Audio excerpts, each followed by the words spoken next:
সরস্বতী পুজোর দিন সকালবেলা। সরস্বতী পুজোর দিন সকালবেলা তেরাস্তার মোড়ে দাঁড়িয়ে রয়েছি। যদি কিছু পাই, যদি দুটো খুদকুঁড়ো ভিক্ষাপাত্রে এসে পড়ে। বড্ড ভিখিরি হয়েছি গো এদানি। জমা রেস তো সব কবে যেন ফুরিয়ে গেল। আমদানি বন্ধ, তাই পথে এসে দাঁড়িয়েছি নেব বলে।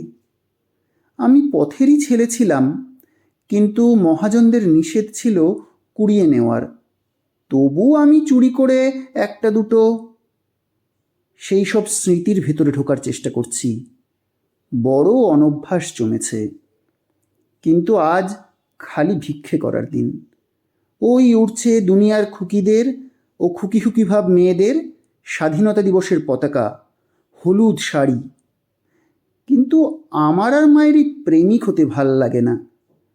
তাই আমি ভুসো চাদর আর চিটে নুঙি পরে এক মুখ সাদা দাড়ি নিয়ে তেরাস্তার মোড়ে দাঁড়িয়ে রয়েছি। আর ওদের বলছি, মা দুটো ভিক্ষে দিয়ে যা। অনেক দিন কিছু লিখতে পারছি না, মা গো দুটো ভিক্ষে দিয়ে যা।